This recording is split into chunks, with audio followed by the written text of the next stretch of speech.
Season 10, Episode 2, Smile. The Doctor and Bill arrive on a far future off-world Earth colony. Finding it totally deserted, they decide to have a look around. Eventually, other than finding some small robots that communicate by using emojis on their faceplates, the Doctor and Bill find no humans anywhere. However, eventually in a garden complex, the Doctor stumbles across some bones and skulls. Assuming they are left over from the skeleton crew that was put here to create this colony, and assuming that the main colony ship hasn't yet arrived, the Doctor decides that he has to stop these robots so that when the colonists do arrive, they won't die in the same way as this skeleton crew did. However, before he has a chance to implement his plan, the Doctor finds that the colonists are actually, in fact, already there. And he finds the colonists all in cryogenic freeze, and they are slowly being woken up. And now he is in a race against time to find a way to stop these robots from killing the people they were designed to help and please. Okay, so this episode, Season 2 of the 10th season, Smile, it unfortunately suffers from many of the problems I had with the pilot episode, the first episode of this season. The plot is again paper thin, and it's something that we've seen on Doctor Who 100 times before. It's just a regurgitated plot. The Doctor wanders into a situation, there's nobody around, he has to find out what the problem is, solve the problem before time runs out and people die. It's a premise that has been done to death. And as I mentioned briefly in my last video for the episode, the pilot, last week, I think the problem is becoming that because Doctor Who is so long, I mean, this thing's been going since the 60s. The 60s! It's like over 50 years now. I mean, for a series, I mean, okay, there was a big gap. It hasn't been running concurrently for 50 odd years, and there was a big gap of about 10 years or so between the old Doctors and the new Doctor Who. However, the point remains that a lot of the stories have been told, and they've been told many times before, over and over again. So this feels like something we've seen at least a dozen times before in this new reimagining of the Doctor Who, of the reboot of Doctor Who, if you will, from the Chris Eccleston onwards. It's just a tried and trusted and boring episode, really. The little robots with the emojis, really, you don't feel scared of them. I mean, you could probably kick one over. The small little nanobot-sized things that supposedly build this entire colony that they're on is a rather ridiculous idea. I mean, what they're trying to get you to believe is that the humans that built these things, designed purposefully for this, to create this colony and be under their control, failed to take into account the fact that these emoji robots would be so ingrained with the order to make sure everyone is happy and smiling that if you weren't happy and smiling, they would decide that that's a defect and you should be taken out of the equation. I don't understand how that could possibly have slipped through. I mean, this must be a tried and trusted method of doing things, otherwise you wouldn't depend on it to create a colony cut off from Earth and far away and on its own, isolated. You just wouldn't do that. It has to be a technology that's been tried and trusted. Now, if they're going to say, well, yeah, this is just a glitch in the software of the things, there's a glitch in the technology and it's worked fine before. Once again, this has been done to death in Doctor Who. I'm really getting to the point that I'm wondering whether they're just flogging a dead horse here, just to make more money, just so the BBC can make more money out of Doctor Who.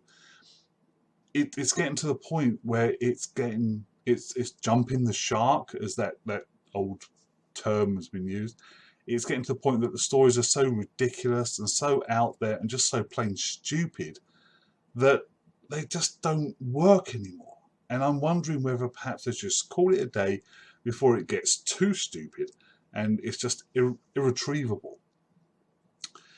However, this episode once again highlights that Bill is, for want of a better term, an empty uniform. You know, you might have heard that term used for soldiers who are never there when they're needed. You know, they're always, you know, trying to get out of combat, trying to get out of duties. They're never around. They're not dependable.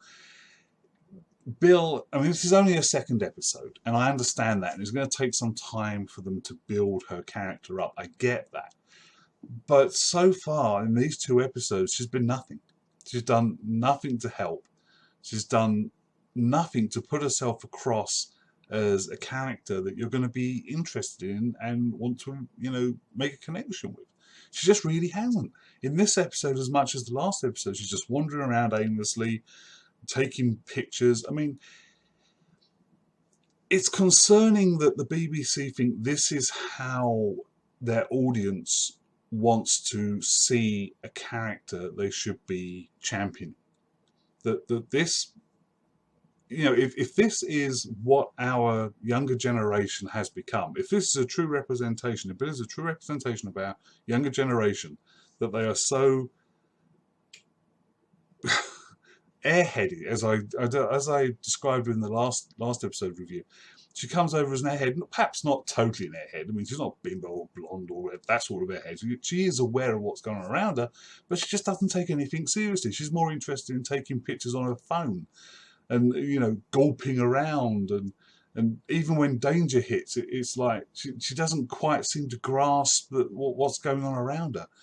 And I really, really hope that isn't, I am so out of touch that isn't the way the younger generation in the UK is actually is nowadays, because that would be very, very scary. But as it is, this episode, as I say, the threat is, it really doesn't make an impact. The small nanobots are more scary than the emoji robots. And the fact that none of the skeleton crew managed to figure out that there was a problem with these robots and to correct it or to shut them down is a little bit far-fetched. And again, in this episode, they're trying to make out that the fate of the human race is dependent upon the Doctor solving this problem. Over the years of Doctor Who been going, we have seen the future of the human race. In all its entities, in all its facets, we have seen the future of the human race laid out before us. And yet, this again, as the Doctor states in this episode, oh yeah, this is a phase in humanity's future where they're reaching out and they're building colonies in far-off places. But if I don't stop these robots from killing these colonists, that could be the end of the human race. Unless we're talking about different realities, which is not what Doctor Who is. Doctor Who is about time and space, not different dimensions and different realities. He is supposedly working within one linear timeline. That, yeah, okay, goes around and changes bits and pieces, fine. But it's one linear timeline. And yet, we've had dozens and dozens maybe of futures for humanity that all look set about the same sort of time, where they're going out into space and colonising. And every time it's, oh, the Doctor has to solve this particular problem on this particular planet or else the human race is going to come to an end. It just gets a bit stupid after a while. I mean, really? This is one colony world. There must be hundreds of other colony worlds. Surely Earth itself, is that still around? I mean, it just gets tiring that every time he's on a human colony, you know, the phrase gets bandied around that, oh, if the Doctor doesn't save the day, humanity is lost. And it's like, ugh, again? Really? How many times do we have to go through this? So, once again, Smile didn't hit me at all. It wasn't perhaps as bad as the pilot last week. So I'll give this one a 5 out of 10. But once again, I'm just hoping for something better to come down the pike, because at the moment, this season of Doctor Who it's just not working. It's just not working at all.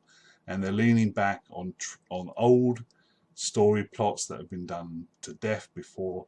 And they need to inject new ideas and fresh ideas and good stories to get this back on track. So let's hope that next week's might be something along those lines. You guys take care, and I'll see you then. Bye for now.